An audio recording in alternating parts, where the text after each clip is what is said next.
อัมมาลาเป็นกำลังใส่พุ่นหรือว่าใส่ปุ๋ยให้หมากทั่วหมากพริกโอ้ยใช่แล้วโอ้ยน้อง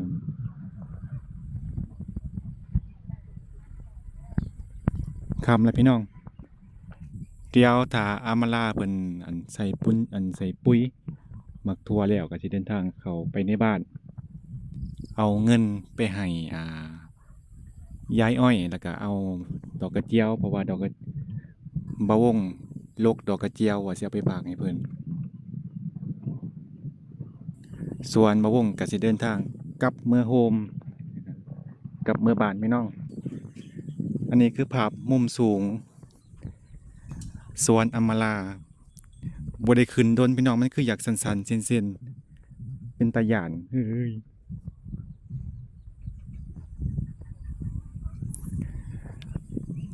อันนี้คือ6 โมงแรงพี่น้องหรือว่า18 นาฬิการู้สึกว่าค่ำไวมื้อนี้คือว่ามาแป๊บเดียวค่ำแล้วถามว่าคือบ่นอนสันบ่วงโอ้พี่น้องมานอนดุนอนดันก็เกรงใจเจ้าของบ้านเพิ่น โอ้ย เอาคือได้ยินอ่ะ มาหยังจะคือได้ยินมาอะไรจมเก่งยังมาอยู่ เออ นี่ท่านนี่ดู แม่นบ่ ว่าผู้ใดก็จะ เอามันเป็นอันสมบัติของผู้ดีอ้าวว่าซั่น เล่าให้เพื่อตัวเองดูดีนะเนาะ แม่น เออ เออที่จริงก็บ่แม่น ปีทอฉันจะมาค้างคืนทำไมละประมาณนี้ แม่นบอกไปแล้วบัดนี้ โอ้สิได้แต่ข้างบวบมันบ่เขียว มันเป็นสีเหลืองได้พี่น้อง สีเหลืองแล้วก็สีน้ำตาล ดูนะแม่มันจะว่ามาอะไรเด้ชาวรถ ปาดมันใช้เวลาจักเดือนจังสิมากบัดนี้ หมากนี้มันใช้เวลา แต่มันยืน มันยืนแต่ข้างจากนั้นมันสิบ่ยืน เบิดแล้วความเขียวความงามเหลือแต่สีน้ำตาลกับสีเหลืองโอ้ยอุ้ยเสียวสบายดีตอนแรงๆพี่น้อง โอ้ยเลียดแล้วบ่มันคำคอย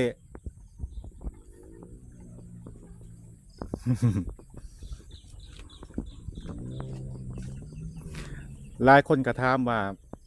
รู้สึกจังใดมาบ้านอัมมาลาก็คือเก่าพี่น้องรู้สึกดีใจสำนี้ล่ะบ่มีหยังหลาย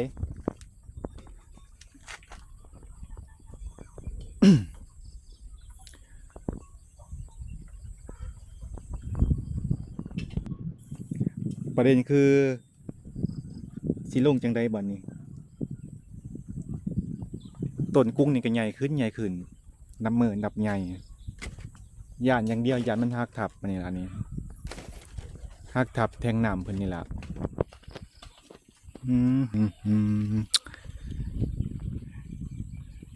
บรรยากาศตอนแรงๆพี่น้อง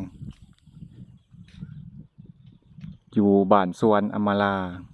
มันก็สงบดีเด้มันก็เป็นตาอยู่บัดนี้นะมันบ่มีเสียงเพลงบ่มีเสียงรบกวนบ่มีกินขี้หมูขี้หมาเจ้าลิ้นข้างอันนี้เนาะเป็นตันหนวกหูเขาว่ากลางคืนจะนอนบ่หลับแน่นอนรถบรรทุกรถบัสรถเมล์เพราะว่ารถเมล์รถบรรทุกมันแล่นกลางคืนได้ทุ่มแต่ละคืนแต่ว่าเฮาเพิ่นสิ้นแล้วพี่น้องมันก็เลยหลับสบายแห่งดีมันตกขุมมันเติ่งปาดโธคันผู้ใดเป็นโรคหัวใจนี่โอ้บ่อยากแนะนำเลยพี่น้องมันตื่นบางเทื่อก็เสียงตีนรถระเบิดมันแตกตุ้มโน่นนะสมปีเฮือนเข้มทางแต่ก็อยู่เฮือนอยู่บ้านอยู่อ้อมเฮือนมันมีของหมูหลายพี่น้องเขาเจ้าเลี้ยงหมูเพราะว่าส่วนใหญ่อยู่ในหมู่บ้านเขาเจ้าจะเลี้ยงหมูที่จริงเลี้ยงหมูต้องไปเลี้ยงอยู่หน้าได้มันจังบ่ส่งกินรบกวนผู้อื่นแต่ก็ยาเพิ่นดินไผดินมันใครแต่ว่าเฮาบ่ได้เลี้ยง หัวหน้าเพิ่นเลี้ยงอ้าวเว้าไปแล้วบาดนี้โอเคพี่น้องเดี๋ยวให้อำมาลาเพิ่นใส่ปุ๋ยแล้วจังสิเดินทางเข้าเมืองในบ้านตอนนี้เดินทางลงหลุมก่อนพี่น้องมันคือสูงแท้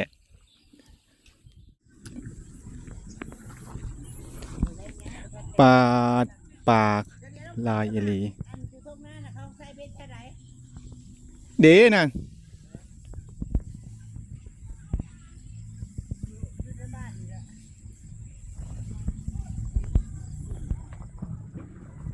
ขับมืดตื่นตาแหละพี่น้องคลิปนี้นะจะมืออื่นจังได้ลงนะ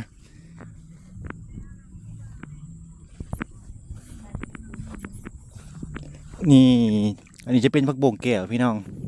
แซ่บได้ผักบงแก้วไปพัดกระแซ่บมันสิตางกันกับผักบงหน้าได้พี่น้องปาดป่าไปตาเซออน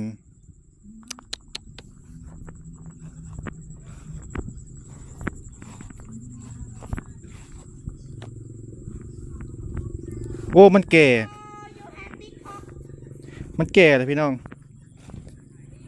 เอามาลากันลงกันไหนาเลย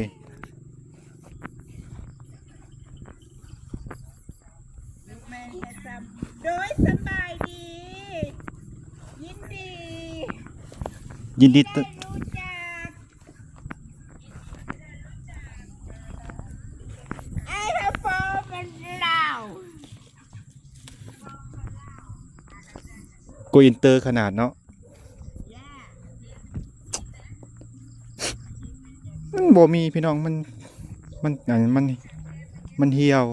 เก็บผักบุ้งไปให้ยายอ้อย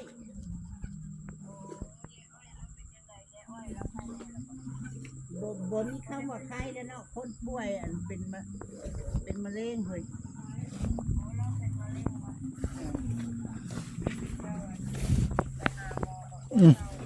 พี่น้องเพิ่นว่ายืดเยื้อลั่งไว้อยู่หั่นแหละสิได้ให้เมื่อก็บ่ได้เมื่อเพิ่นน่ะเอาเฮ็ดนั่นเฮ็ดนี่ก็มันก็ข้ามไปเฮ็ดอันหัวบักทั่วแล้วอีกเขาว่าใส่ปุ๋ยบ่พอใช่ก็ใส่แซมแล้วว่างานบ่แล้วก็สิถิ่ม บัดนี้มานั่งถาเอาเงินบัดนี้พักอันสิไปให้ยายอ้อยจะเอาเงินไปให้ FC ทางโบนฝากเงินมาให้ยายอ้อยเอามาได้ยืมไปกินเบิดแล้วยืม 2,000 เบิดแล้วเอ้ยนี่เรื่องเงินมันบ่พอพันเรื่องนะ เออสิตัว สิมาเอาสิมายืมกับทางแสงต่ออีก นี่เรื่องเงินตอนนี้ เงินเจ้า 2,000 นั้น เป็นเจยังได้คือไปหายืมเงินผู้นั้นผู้นี้ ที่ก็เป็นบางมื้อเด้อ เอ เว้ย อ เป็นบางเทื่อ พังเลยพี่น้อง เจบางมือนี่พี่น้องเลยบางมือก็เอามาลาเจเป็นบางมือ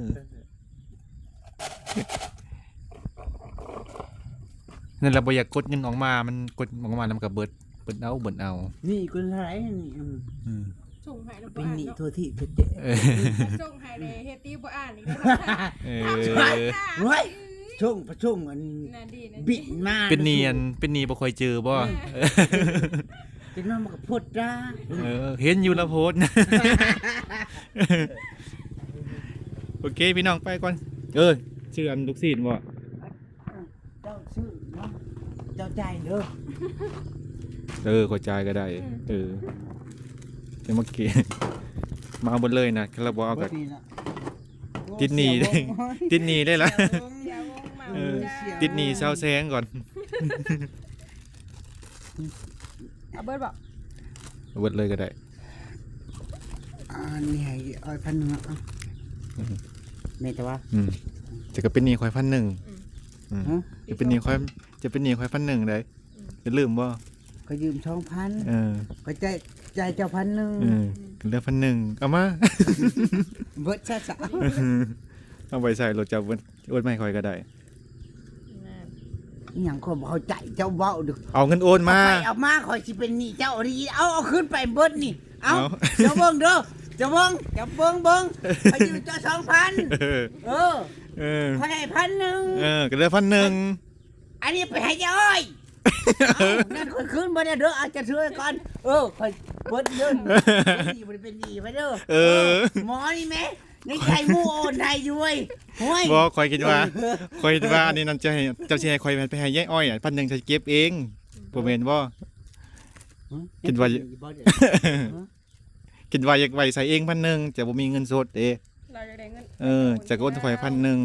กูถูกจี้คุณเขาก็มีช่องใบคือกัน โอ้ยเอาไปซะ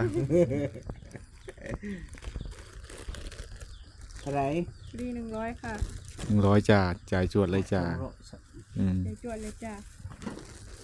คือบอกปิ้งให้ได้เราปิ้งติดิบใส่ตู้เย็นไว้ปิ้ง บนหนาแวะมาเลยเบิดเรียบร้อยโอ้ยนั่นดิเขากินน้ำมันจะบ่จ่ายบ่ จ่าย จ่ายนั่นที่เจ้ามีเงินตั้ง2,000น่ะ จ่ายรถอย่าเว้าหลาย อันเป๊ปซี่แก้วหนึงแก้วข อื วด ม กับวิตามิน2ขวด 60 นี่ก็เหลือ1,000ก็ไปใส่เนี่ยโอนมาให้ข่อย1,000นั่นเอานี่ข่อยสิให้อันลาว เนี่ยเพื่อกูถ้าเจ้าบ่มีเงินติดโตเลยถ้า เด้เขา มื่อ เขามีเงินกีบอยู่ เมื่อผู้สาวยืนควักข้างทางอะ ก็ติดหนี้ 300ก็ได้อ้าย ติดหนี้ จ้สิ เอา ใส่ไปเชิงเขาสั่ง ติดหนี่โอนเอามีอันสแกนบ่ว่าสิ สมัยนี้เขาใช้สแกนได้เจ้าฮู้ว่าผู้สาวหันเขามี QR อันห้อยอันบาร์ห้อยคออยู่ เออ เคยเข้าร้านน้อยแถวนี้ได้นี่นะ เอากันหน้าเฮือนข่อยเนี่ยเจ้าบ่เห็นสบ่หันน้อยๆนั่น เอาไม่บอก ในหัวครัวนั่น เออ จะว่าอีสังอันนั้นอยู่หั่นเอาอยาก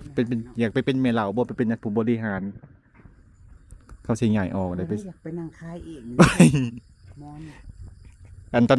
นาก็เฮือนอ้ายข่อย เนี่ยขึ้นมาเพราะว่าเมาเขาสิ เออ บ่ตังมือตาม่วนเนี่ยบ่ ผู้เฒ่าอันบ่เป็นผู้เฒ่าอันลูกค้าก็จนค้านมาในพี่น้องเอ้ยอันลูกค้านี่ก็ได้ค้านเอาก็มีแควอันวองก็มี ผู้สาวนะ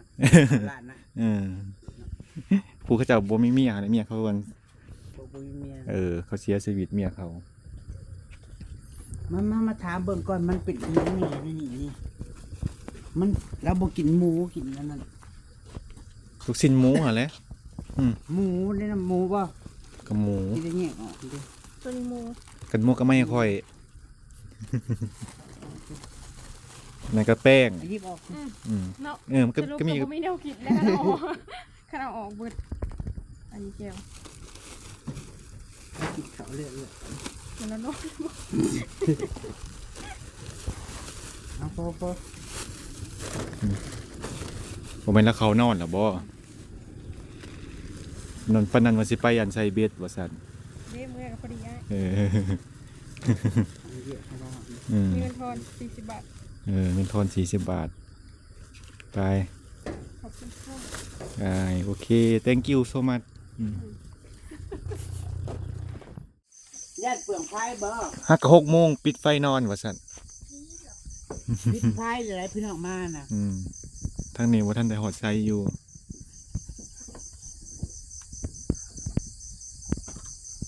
ปลายคืน คือปิดไฟไว้แท้สิไปไหน เจ้าก็เบิกแม่ปู่พอดก่อน นอนนอกบ่ เอาคือบนนอนใน คือบ่นอนไหน เจ้าบ่ปลุกแล้วเฮาเจ้าให้เฮา เพื่อนกับพี่น้อง โอ้ย เฮาไปหาตะขาบเลย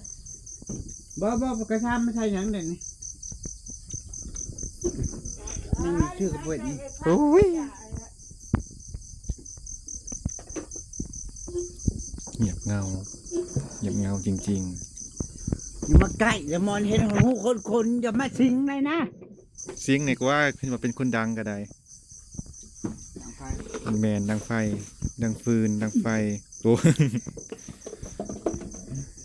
เอาในกิน ว่า มา สิมากินข้าวแรงนะผัดนอนแหละก็เลยผิดบ่กินแหละสิเมื่อแหละน้อยใจ หน่อยใจไหม่ย่า เอาอันนี้ลูกสิ้น กินได้อยู่แต่ว่าลูกสิ้น ได้เนาะ บ่แม่นลูกสิ้นหมูหรอกบ่แม่นเนื้อหมูหรอกมันเป็นพ่อหมู เป็นแป้ง บ่ได้มาชุมือเก็บมาเต็มตาซะกินบ่เบิดก็ทิมลงตารางเอา บ้าคือบื้อ ใส่ตู้เย็นเฮาก็มันได้กินโดนอยู่เขาแช่น้ำไว้ ใช่แล้วเว้ย ผักบุ้งหลายก็เลยเก็บหลาย สามสิกินผักบุ้ง ตู้เดี๋ยวจะกลับน้อยสำเร็จแล้ว ยังอยู่ยังเหลือยังรออยู่กินบ่เบิดก็แบ่งให้ผู้อื่นนำ แมนเป็นไงผู้อื่นน ครับ ำสามสิกินคนเดียว อากินโลดอันนี้นะ เออ ไปแช่3 มื้อ4 มื้อเด้อซื้อมาตลาดนั้นนี่แสง เออ อืม อยากดับจีบไป บ่ใส่บ่ใส่แต่ว่าแซ่บ เพื่อความกลมกล่อม จริงๆแล้วคนที่เป็นมะเร็งเขาสิเว้นของหวานเลยมันบ่ถือกับน้ำตาลจะไปล่อเลี้ยงกับอันตัวเชื้อ บ่บ่ให้เราจิ้มซั่นนะมันหวาน คอยไปศึกษาเบิ่งในโลกอันนี้คนเลย เออ แต่ก็กินโลกบ่เป็นบ่ใช่มันก็บ่แซ่บแต่ว่าหมอนี่เว้ยใช่มันก็บ่มีแต่น้ำตาลโดยตรง มือถ้าก็จะกินอีกเทโลกหากินแค่กินถ้าผักไปวัดบ่ได้ป้า แล้วก็พักให้เขาซื้อมาให้ สามมือก็ซื้อ แล้วก็กินอยู่ เอาไปถ้ากินแล้วก็บ่ถึงว่าคลามหมาเนาะบ่ถึงคลามแต่ว่าถ้าบ่กินมันก็ดีหว่าเอาพักก็กิน มือฮักก็ นี่กับดอกกระเจียว มือฮักก็กินขนาดนะ อืม คัดเลยเป็ดบ้าโลด หยัง คัดมือละบ้าโลด บ้าให้โลดเอง คันมือแล้วหมายถึงว่าเจ้าน่ะสิมา ว่าเจ้าสิตบข่อย เอ หรือ อ ว่าเจ้าสิตบข่อยคันมือแล้วสิได้เงิน แล้ว มื้อ นี่ นี้คันมือเบดมือบ่คันมือเบดมือดวงดีอะเลยค่ะ ไอ้ คันเบดมือคันมือเบดมือ บ้านที่อยู่บ้านน่ะข้าให้แล้ว ก็บ่ เมื่อละคัดก็อีกมือละ แล้วได้หยังบัดนี้ ฮะ แล้วได้หยัง ได้เงินกับขนม ได้เงินกับขนมไผมาให้ หลาน เอาร้านมาให้ ร้านเอาเงินกับขนมมาให้ เขาบ้านจะบักชอบ ไผร้านไผ ร้านลูกกะอีกชอเลย บ้านผู้ห้องติ้วเอา อ๋อ ถ้าว่าบ้าบัดใดเฮ็ดให้เจ้ารอดเรียเปะกว่าต้องเลยเรื่องก็รับจนน่ะ แล้วก็เลยแวะ เลยแวะไปเลยซื้อกระดมบ่ มื้อนี้ก็บ่แม่นว่าสิได้แต่พักหญ้าเด้เงินก็สิได้อีก โอ้ยพอบอกว่าใจอะไรเลย ดอกกระเจียวก็มะเขือยาวใส่ตู้ไว้ย้ำอยากค่อยเออกมาเฮ็ดกิน อันนี้เงิน PFC ฝากมาให้เพิ่นพี่น้อง พี่น้องเอ้ย นี่1,000 บาท อาบลาบัดแจกกูบื้อ อันนี้เงินจากFC บาวง เพิ่นฝากมาให้เจ้า 1,000 บาท 1,000 บาท โอ้ยขอบคุณหลายๆเด้อ PFC เจ้าจะมีไปทักใดให้เก็บเงินเก็บคำเด้อ โดย มีเงินมีคำเลย โดย จุ สาธุ ให้โชคดีมาให้กระจ้า โดย ให้ยืดเด้อสาธุ มะเขือยาวเห็นได้กินมะเขือยาวเผา จะได้ เนี่ยกินก็ได้วันนี้พักก็ได้อยากยังสื่อกินเลย กินดูกูบื้อ ไอ้หมูก็เลยไปให้เรากินครับ ก็มากินเองบ่ เอาไม่ โอ้ย thank you so much very much ใส่เยอะ ได้ป่ะที่เจ้าเบิ่งเขาจะสู้ใจอยากจะได้กินแล้วบ่จะบ้า ไปเมื่อทั้งนี้ก็สิเดินทางกลับเมื่อบ้านก่อนพี่น้องชนอำมาลาก็สิไปยามเบ็ดยามมองวันนี้เพิ่นสิไปล่าปลาว่าซั่น กินข้าวอยู่สวนบอกอยู่กับบ่อยู่ สาวร้อยอันส่วนอันกินข้าวอยู่เพิ่นสิปิงปลาย่างปลาอยู่บ่ได้อยู่พี่น้องเดี๋ยวโอกาสหน้าย ามใดก็ see you again ไปเมื่อก่อนเด้อแม่ยายยายกลับก่อนเราได้ยินอยู่ ฉันมันก็บ่ได้ยิน เออ คือไม่ใหญ่เจ้าดัง คอยบอกเสียงดังบ่เป็น ฉันบ่ค่อยสิห้องใส่นั่นเด้ มันบ่ได้ยินพี่น้องโอเคปะ เมื่อกันเด้อ ไปเบิ่ง เออ บ้านเด้อให้รับให้รวยเด้อ โดย ไปมืดโมงไป โดย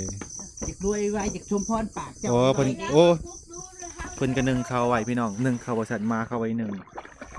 แล้วก็เนี่ย บาปไปแล้ว ที่เขาเราก็กินทั้งหมด โอ้ยมันสุกอยู่ที่นึงนะ หน่อยมันก็ชุบเนาะ อืม ชุบเฉยเด้อ